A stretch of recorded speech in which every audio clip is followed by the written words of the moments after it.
গরু পাচার রুখতে গিয়ে আক্রান্ত পুলিশ। মুর্শিদাবাদের শামশেরগঞ্জে এই ঘটনা ঘটেছে। গরু পাচার আটকাতে গিয়ে আক্রান্ত পুলিশ। আক্রান্ত এক এসআই সহ 2 সিভিক ভলান্টিয়ার। 2 পাচারকারীকে গ্রেফতার করেছে পুলিশ। মুর্শিদাবাদের শামশেরগঞ্জের ঘটনা। গরু পাচার রুখতে গিয়ে আক্রান্ত খোদ পুলিশ। একজন এসআই সহ 2 জন সিভিক ভলান্টিয়ার আক্রান্ত। 2 পাচারকারীকে গ্রেফতার করেছে পুলিশ। গরু পাচার রুখতে গিয়ে আক্রান্ত পুলিশ। মুর্শিদাবাদের শামশেরগঞ্জে আক্রান্ত পুলিশ। আক্রান্ত এক এসআই সহ 2 সিভিক ভলান্টিয়ার। যদিও 2 পাচারকারীকেও গ্রেফতার করতে পেরেছে পুলিশ।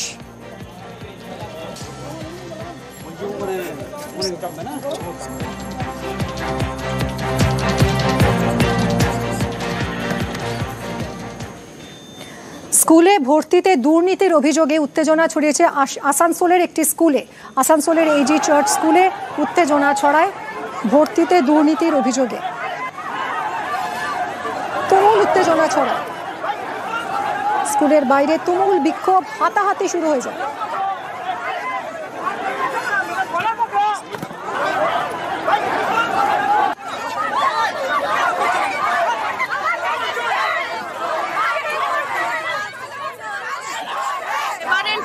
অলিভার জর্জ এই স্কুলের চেয়ারম্যান, ওনাকে আমরা এখানে চাই। এরা ওনাকে এখানে আনতে দিচ্ছে না, এরা জবরদস্তি এখানে জবরদখল করতে চাইছে। ওরা এজিএনআই, আর আমাদের চার্জ হচ্ছে ইন্ডিপেন্ডেন্ট চার্জ। জজ কুট্টি হচ্ছে এজিএনআই এর থ্রু দিয়ে এসেছে। ওরা স্কুলের পক্ষে অন্যায় করছে, ওরা চার্চের পক্ষে অন্যায় করছে। আমরা সকাল থেকে দাঁড়িয়ে আছি, মজা চলছে, বাস বহুত হয়ে গেল, মেয়েদের গায়ে হাত দিয়েছে। এরা শিক্ষা দেবে, গায়ে হাত তুললো মেয়েদের, আমার পায়ে লাগলো। চোর চোর আমার চুপ করতে বলছে। अगर हमारे बंदों ने हमला किया है, हम तो बोलते पुलिस को जांच कर लें, पुलिस को पकड़ लें।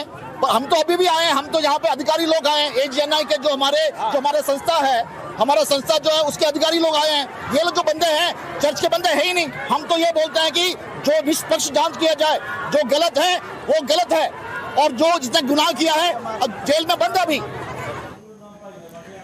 সুন্দরবনের রয়্যাল বেঙ্গল দর্শন 22 পর্যটকের একটা দল সুন্দরবনে বেড়াতে যান, আর তাদের ক্যামেরা বন্দী হয়েছে হলুদ কালো ডোরা কাটা বাঘের দর্শন পেয়ে খুশি পর্যটকরা। রোজিনা দেখো, রোজিনা দেখো, বাঘ দেখো, এই দেখো 10 ফুট দূরে। টিপটা বন্ধ করছি কেন?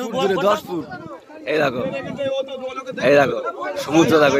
পলস ক্যাম্প ছেড়ে ফেরার পথে একটা বাঘ আসছিল, বেশ বড় সড়ো নদী পার হচ্ছিল, 6-7 ফুট হবে। খুব ভালো, বছরের শুরুর প্রথমে দেখলাম, আর আমরা খুব উৎসাহিত। এর আগেও এসেছি, দেখা হয়নি, এবার প্রথম দেখলাম। বেড়া থেকে আমরা ফেরার পথে একটা রয়্যাল বেঙ্গল টাইগার দেখতে পেয়েছি, দেখে আমাদের খুব উৎসাহিত, খুব আনন্দিত। আমি আমার লাইফের প্রথম এসেছি, প্রথম দেখাতে আমি বাঘটা দেখতে পেয়েছি।